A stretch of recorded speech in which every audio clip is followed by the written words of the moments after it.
Well, hey, it's been a long time since I have posted anything, so I thought I'd better do a quick update as to how I've gone. No codeine.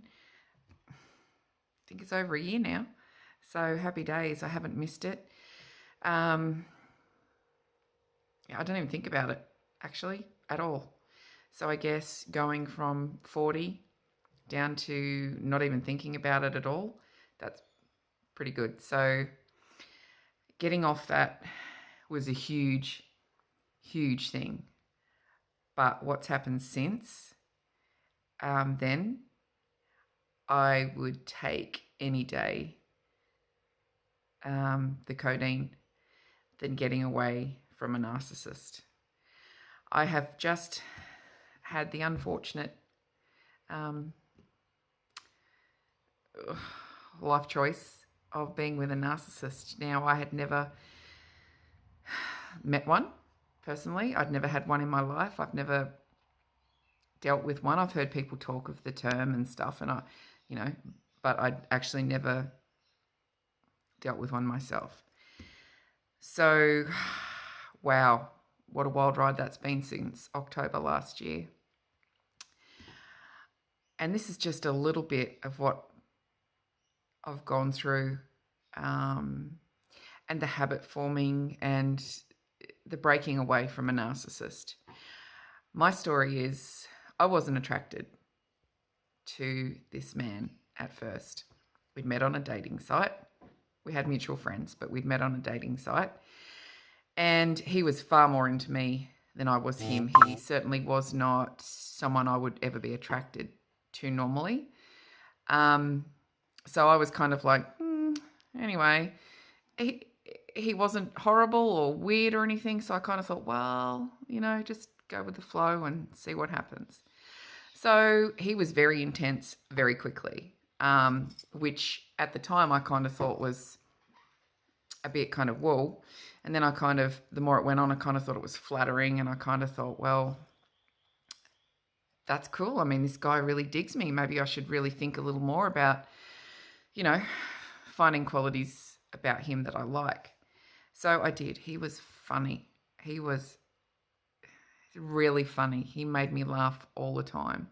So that in itself is an endearing quality for me. It's something that I look for in someone. And the more they make me laugh, the more attractive they become to me. I mean, I don't know if anyone else does that, but laughter is great.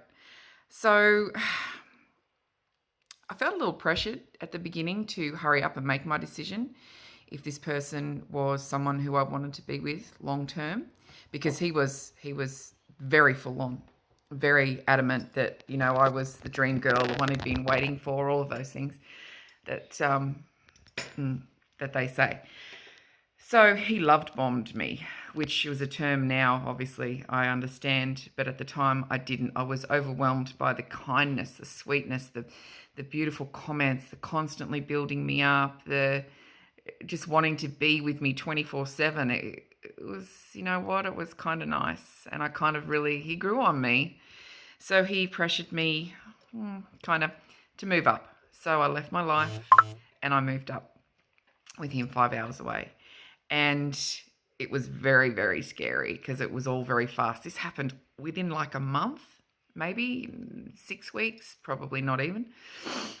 And I guess I'm that kind of person. I just go, well, bang, just go do it. So I did. Moved up there. It was very overwhelming.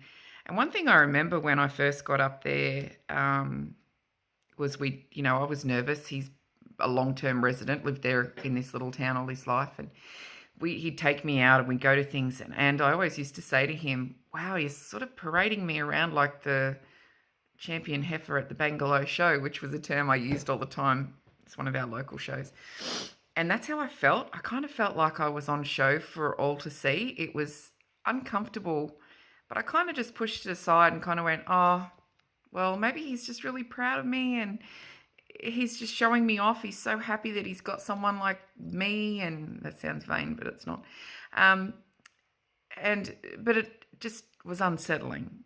Like we'd go to the servo, for instance, and he'd see someone he knows says, hey, Rach, quick, you get out and help me put the petrol in so old mate can see that I'm with you. And I'd go, Okay, I just thought that was a little bit weird, but did it anyway. So that was kind of weird, but he kind of made me feel like I was the only person in the whole wide world. Like I was the most beautiful, the most fabulous, the best thing he's ever had. And in the end, I kind of succumbed to that and kind of went, well, all right, okay. So I went with that and kind of fell pretty hard.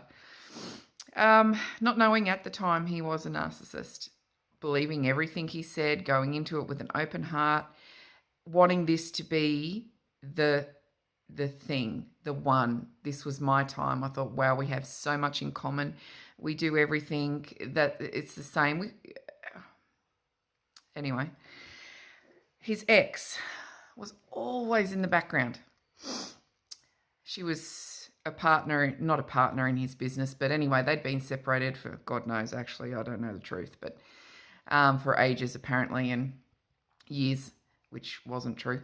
And but he just would never get rid of her. I'd say, listen, kind of, it's us now. How about you don't really need to have her in the business now. We can do this together.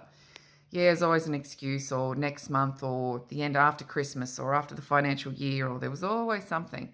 Red flag. I thought, no, you know what? He's just, looking after his business. I get that. Didn't love it. I was really blind. There was always just little things that just didn't add up, which my gut kept saying things to me, and I just kept going, look, he's just different. Just, go with the flow. You want this, just go with the flow. So I did. Heart and soul into it. Wanted to be with him for life. Even though there were things I didn't love, but I thought, you know what? I've just got to just deal with it. So I did. So Christmas came, went to my parents, had a wonderful Christmas. Boxing Day, we came back home. That's when the first discard happened. Now, I didn't know what a discard was at that time. We were about an hour into a 6 or 7 hour journey, and he said, I think I need time. I don't know if I want to do this anymore. I need time. You should probably go back to your parents for a little while, a week or so, and see. And I was like, obviously blown away, like proper, like, okay. So I kind of went, all right. So, okay, that's fair. So it was a pretty uncomfortable trip home. He was very distant and quiet, and I just tried to stay calm and cool and just be normal, but it was horrible. So I got home with the intention the next morning of getting up early and going back down south. So packed my bags the night before, got up at 3 o'clock in the morning, and he'd slept in the other room, which was very unusual. He never did that. And it was odd. And I went in there and I said, I'm going to head off now. And he got up and he got in the car and went to town. And because he was going to get me some money for fuel. And then when he came back, he drove down the paddock. And I was like, I rang him and said, what are you doing? I'm kind of ready to go. He says, I'm just catching the horses, mine. And I was like, why? Oh, he said, well, I'm just bringing the horses up for you. And I was like, so hang on, are you wanting me to fully leave and not come back? Is that why you're catching my horses? So I can get all of my stuff and leave? This isn't just go down to your parents for a week? And he went, yeah. I was like, wow, okay. So here I am, 3 o'clock in the morning, frantic, getting all of my stuff. Now, I'd only been there 2 months, probably not even. And loading up my car, hitching up my float in the dark. And I stayed real cool and calm. And I didn't know why. There was no answer. He didn't say anything. And he caught the horses for me and I loaded them on and walked past him and said, all right then, bye. And he didn't say anything. And I got off and I drove home at 4 o'clock in the morning. And I couldn't even understand what had happened. So that was the first discard, the first of many. So I came home and for a month I had no contact with him. I didn't know what I'd done. I kept questioning what had happened. Why has this happened? What's gone on? No answers, of course. I had nothing. He blocked me. I couldn't contact him. There was nothing. So I was back home trying to find a job and get on with my life, and he pops back into my life and starts hoovering me, which is the new term. So I thought, oh, wow, he's had time. He's thought about it. He's worked his shit out. That, there wasn't anyone else in the scene. He just needed some time. So now we're back on. So it was all good. Back on, full on, all great for a couple of weeks. Then shit went down again. Now this went on, yo-yoed backwards and forwards for months. My girlfriend said to me, this guy is a narcissist. And I was like, all right, I've got to find out what the hell these things are, because this literally was doing my head in. Literally, like I couldn't even breathe or function. So I started researching narcissism, narcissistic personality disorder, all of this stuff. And there is a lot of stuff out there. So the more I researched, the more I sat back and went,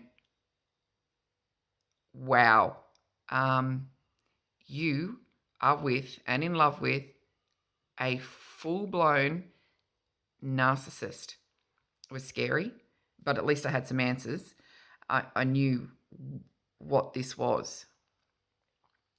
What I wasn't prepared for, even after all the research and working out all of the stuff, finding out all the terms, understanding what part I played in his life, I could not switch off this need for him. I know, it's still here. Now, anyone that has been affected by a narcissist will get this. So I won't go into it too much because I'll just be a blubbering mess. So we are now, since the first discard, which was December, we're now in July, and I'm still a mess. I'm still getting blocked, brought back in, blocked, brought back in, although now I'm obviously fully aware. I am not the only one. I caught him out the last time with the ex, so I know he's still seeing at least her, and God knows what other supplies he's now using. And I'm not very useful anymore because I can't supply him, because I see him. I see him. But you know what? My girlfriend in New Zealand and I, what we see and know and understand versus how we still feel, it's huge ends of the spectrum.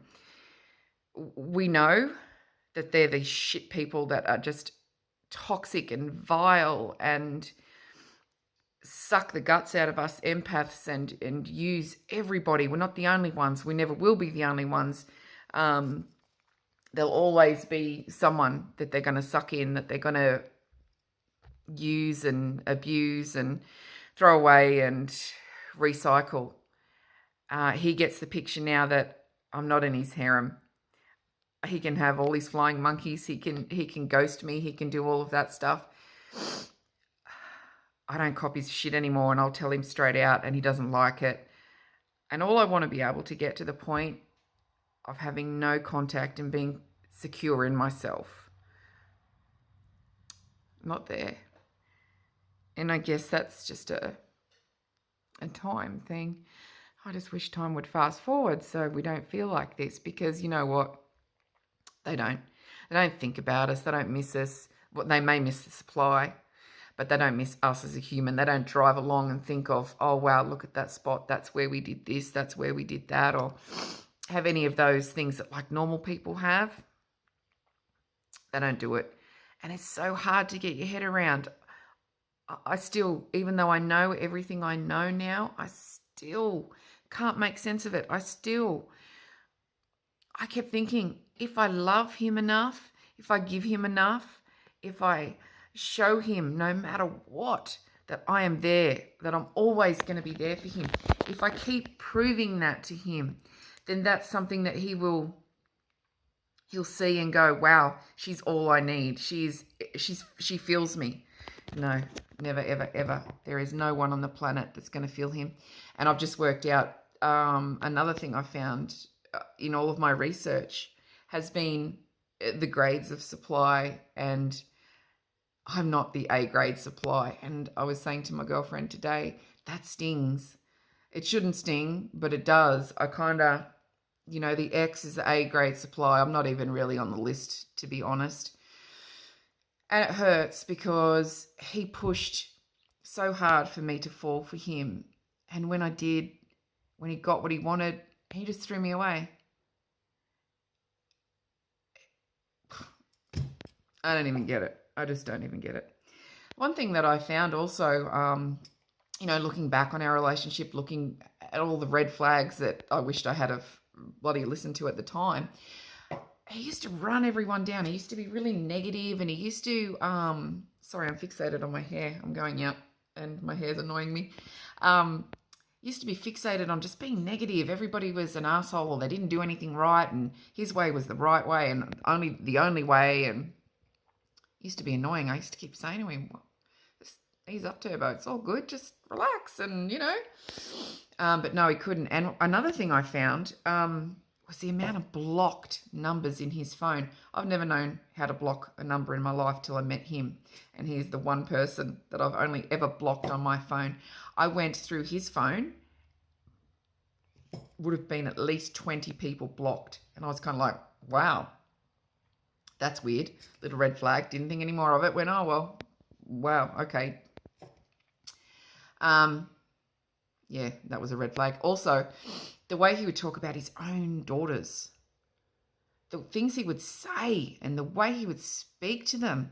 And I'm thinking, oh, goodness gracious, if you talk about your own flesh and blood, your own daughters like that, not cool. Not cool.